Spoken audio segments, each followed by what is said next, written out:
Bonjour à tous et à toutes, Steph ISD+. Aujourd'hui, une vidéo, je pense que c'est l'une des plus importantes qu'on va faire, puisque là, ça la concerne un peu la sécurité. Et c'est une vidéo sur les abdos. Alors, j'ai préparé des schémas à l'avance pour éviter que je passe du temps à faire des schémas et que la vidéo devienne éternellement longue. Je vais vous mettre de toute façon en copie sur le côté des photos tirées du livre de Marieb, qui est la référence nationale au niveau anatomique. Comme ça, si mes schémas ne sont pas assez bons parce que je ne suis pas très bon en dessin, vous aurez au moins des schémas qui ressemblent à quelque chose.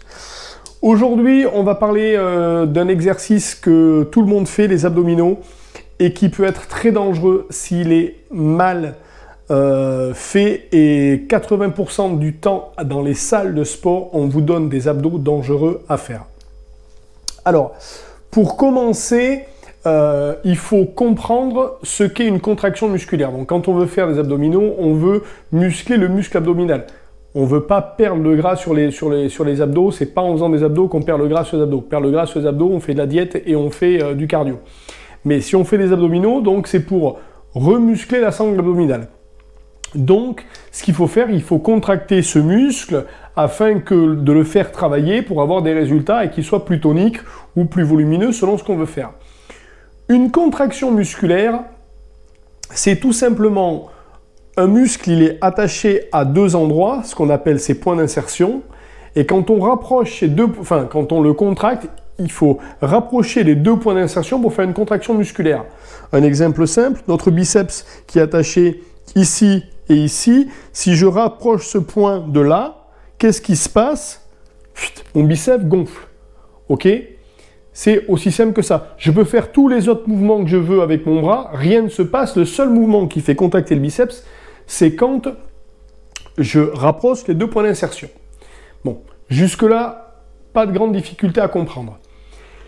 Les abdominaux, alors on a les obliques et on a les abdominaux du dessus. Grosso modo, ils sont tous attachés, donc leur point d'insertion, l'endroit où ils sont attachés, est en haut et en bas.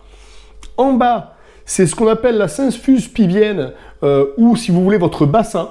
Donc ça, c'est votre bassin. Et en haut, ce sont les côtes et le sternum. Donc ils sont attachés ici en haut et en bas au niveau du bassin. Tous. Donc vous voyez, les côtes, le bassin, ça démarre ici. Ici, on est attaché. Bon. Donc, il est bien facile de comprendre que pour faire travailler donc, nos abdominaux droits, il faut rapprocher le bassin des côtes.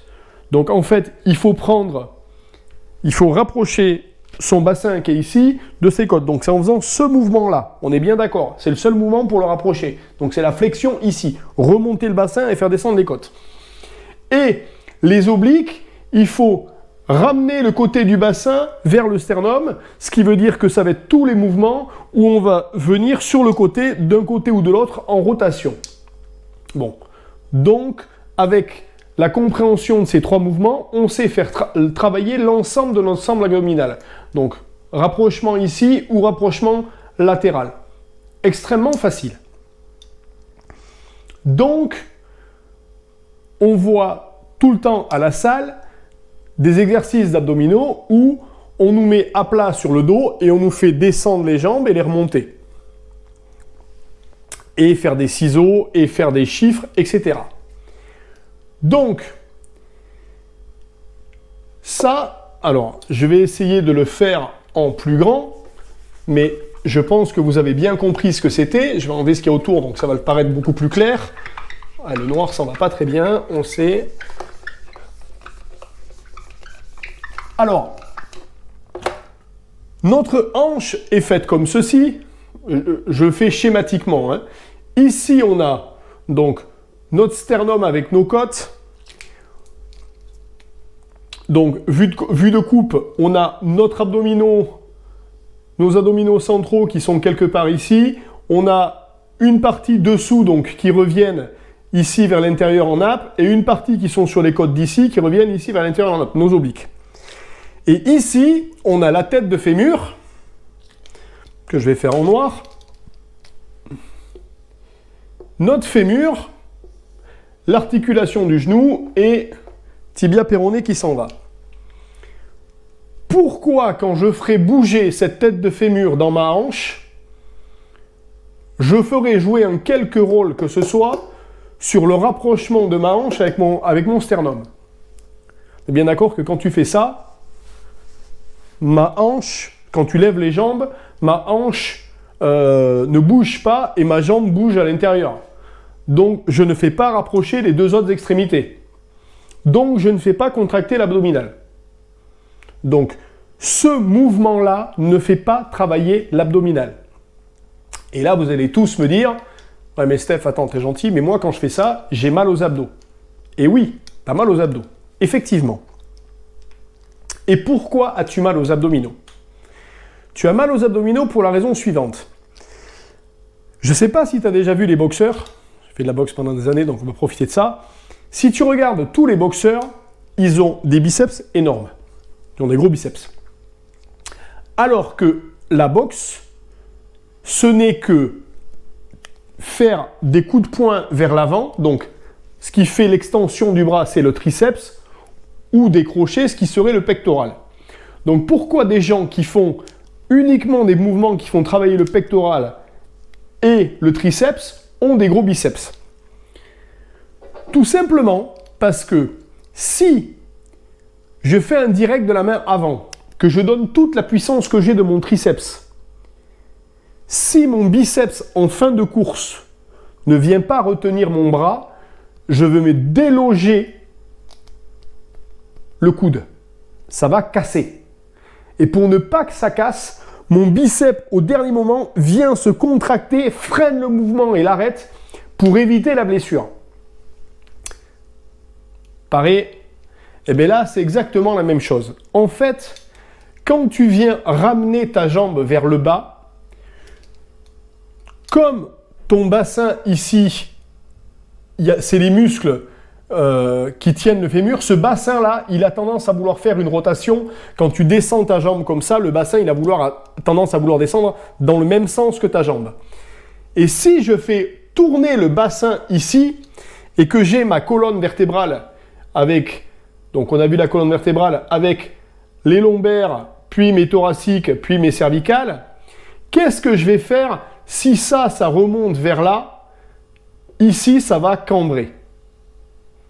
On va faire un arc au niveau de la colonne vertébrale.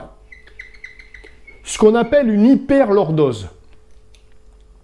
Et quand donc cette jambe descend, ton dos a tendance à cambrer comme ceci. Et comme ton cerveau, qui lui connaît la physiologie humaine bien mieux que toi, sait que si tu fais des hyperlordoses, tu vas te péter le dos, excusez mon français, pour éviter que tu te fasses mal, il vient mettre l'abdominaux en isométrie, c'est-à-dire contraction sans mouvement, il le met en tension pour éviter, donc forcément, si je tire ici avec la tension, dans ce sens-là, j'empêche le bassin de tourner dans ce sens-là. Il ne peut pas y aller, puisque mon muscle abdominal le maintient. Ici, je maintiens la rotation. Et donc, ton abdos est en isométrie pour retenir ton bassin, pour éviter que tu te casses le dos. C'est ce que vous faites quand vous faites des exercices de jambes. Et la deuxième chose qu'il faut comprendre, c'est que les mouvements d'isométrie, donc quand vous faites la planche, tous ces mouvements-là sont des mouvements d'isométrie, ça fait du renforcement tendineux, mais ça ne développe pas le muscle. Donc ce n'est pas du tout, on pourrait dire oui mais ça marche quand même, non parce que ce n'est pas du tout ce qu'on cherche à faire. Et l'isométrie c'est comme si je tenais un poids à bout de bras comme ça et que je le tenais et que je le tienne le plus longtemps. Est-ce que je fais travailler mon biceps? Non, pour faire travailler mon biceps, il faut que ça monte et que ça descende.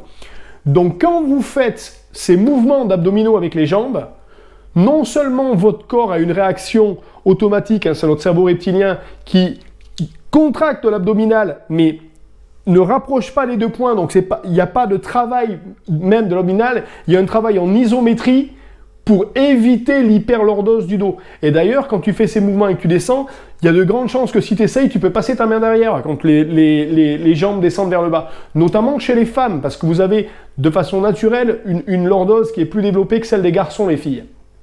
Donc, faites extrêmement attention avec ces mouvements d'abdominaux pour plusieurs raisons. C'est que vous risquez de vous blesser et vous ne faites pas des abdos, vous faites de l'isométrie. Si vous voulez faire de l'isométrie, faites la planche, ce sera aussi bien et vous n'avez pas de risque de vous blesser. Si vous voulez faire des abdominaux, c'est rapprocher le bassin des côtes et du sternum. Si vous avez compris ça, vous avez fait un pas énorme en avant, vous en savez plus que votre entraîneur qui continue à vous faire ça dans les salles de sport. Ça devrait être interdit par Jeunesse et Sport. Bref, j'espère que tu as appris quelque chose. J'étais sérieux là. J'espère que tu as appris quelque chose de cette vidéo. Si c'est le cas, n'hésite pas à laisser un commentaire et à me faire un feedback. N'hésite pas à t'abonner, mettre la petite cloche, mettre un pouce vers le haut et je te dis à la semaine prochaine. Ah, les abdos dans les salles de sport, c'est un désastre.